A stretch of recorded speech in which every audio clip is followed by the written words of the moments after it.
Alá, Padre misericordioso. He visto galerías y túneles ocultos bajo las pirámides, custodiados por estatuas mecánicas, cosas que no se describen por miedo a hacer dudar de la propia inteligencia. Pero aún así, las he visto.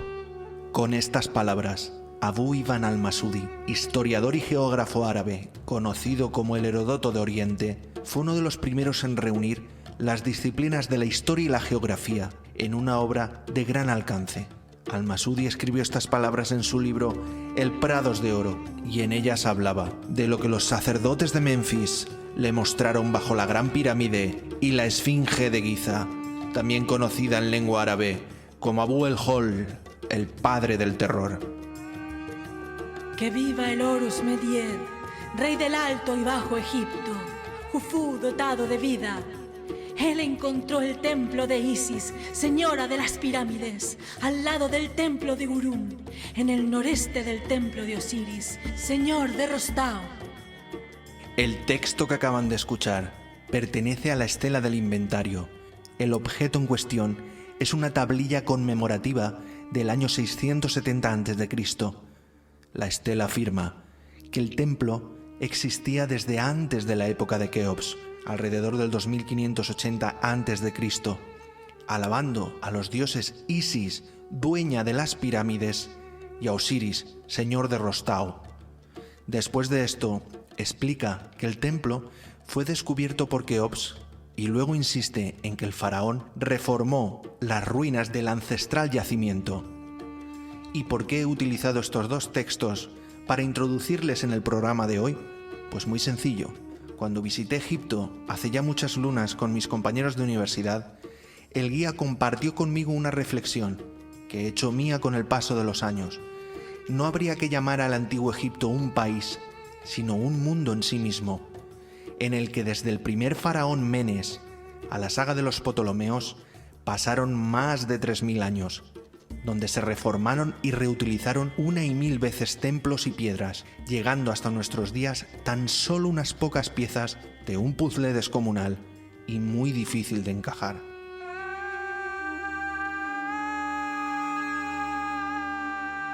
En el anterior capítulo de esta serie, titulada La Cámara Secreta, les hablamos del laberinto de Jawara, engullido por las arenas del desierto, pero en el que, según Heródoto, se guardaban los registros de los viejos dioses. Pero, ¿de qué dioses antiguos estamos hablando? Según la arqueología oficial, está todo más que claro. Hacia el año 3100 a.C., el rey Narmer, llamado Menes por los griegos, unificó los reinos del Alto y el Bajo Egipto, por lo que se le considera el primer faraón, y no hay más que hablar.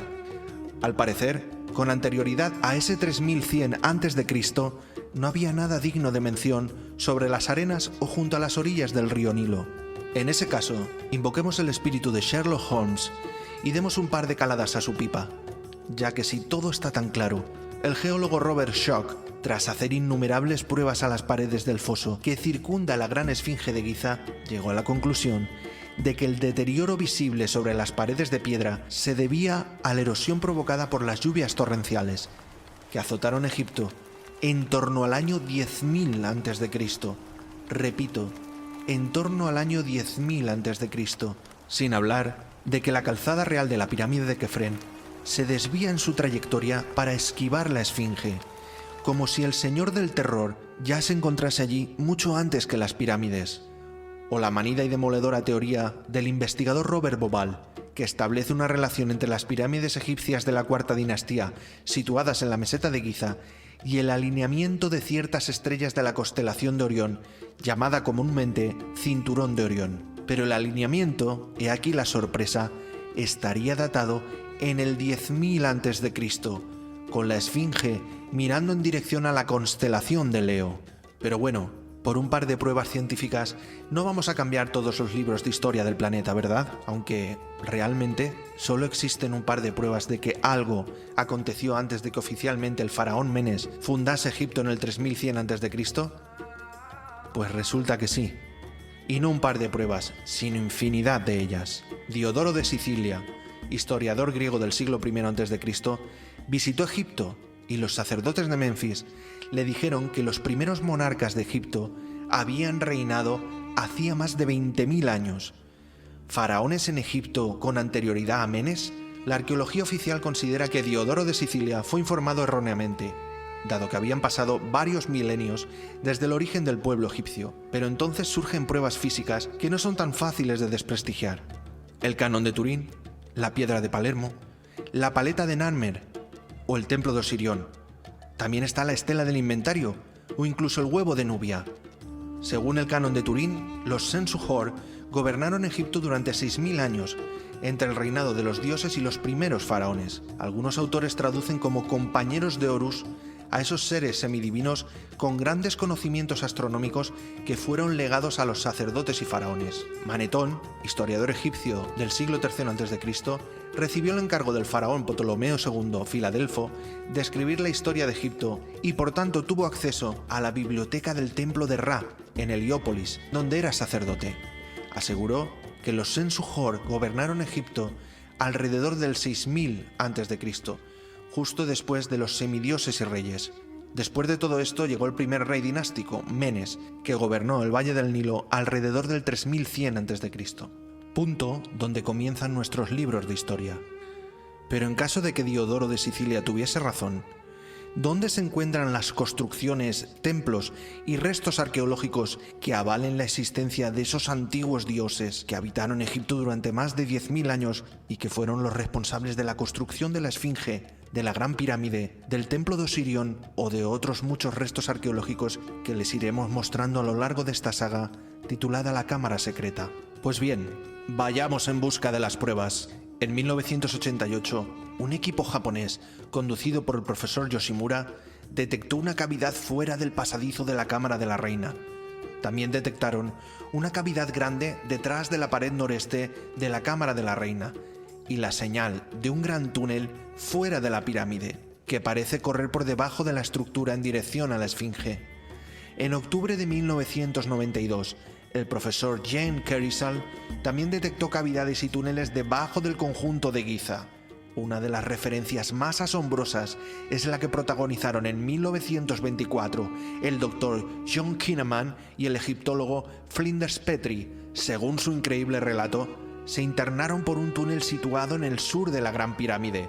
Bajo sus cimientos, a una gran profundidad, hallaron un recinto que contenía máquinas de origen desconocido y prismas de cristal. En 1945, el príncipe Farouk de Egipto corrió una piedra junto a la Esfinge y encontró un recinto que, según dijo, lo custodiaba una especie de autómata. En la década de 1990, el jefe de sismografía de Houston, Thomas Dobecki, y el geólogo de la Universidad de Boston que ya hemos nombrado al principio del programa, Robert Schoch, descubrieron cavidades en los laterales de la Esfinge, y así los ejemplos serían numerosos.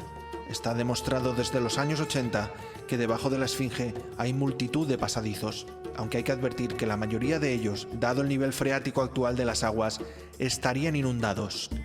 Tampoco dejaremos de lado en próximos episodios el proyecto Scan Pyramids, formado para escanear el interior de las pirámides de Giza, y que ha encontrado 2 cámaras secretas. También hablaremos de los hallazgos del robot de National Geographic que se introdujo en los conductos de ventilación de la cámara funeraria de la reina en la Gran Pirámide y los hallazgos que registró con sus cámaras. Y dedicaremos una atención especial al Pozo de Osiris, que se podría definir como una sucesión de túneles y cámaras situados bajo la calzada de Kefren en Giza.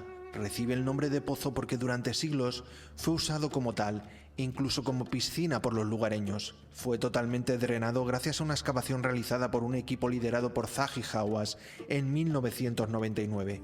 Un yacimiento que pocos turistas visitan, pero que encierra en sus entrañas un misterio que les dejará la sangre helada. Les convoco al próximo videoprograma de La Cámara Secreta. No olviden suscribirse y accionar la campana, y muchas gracias por la atención prestada.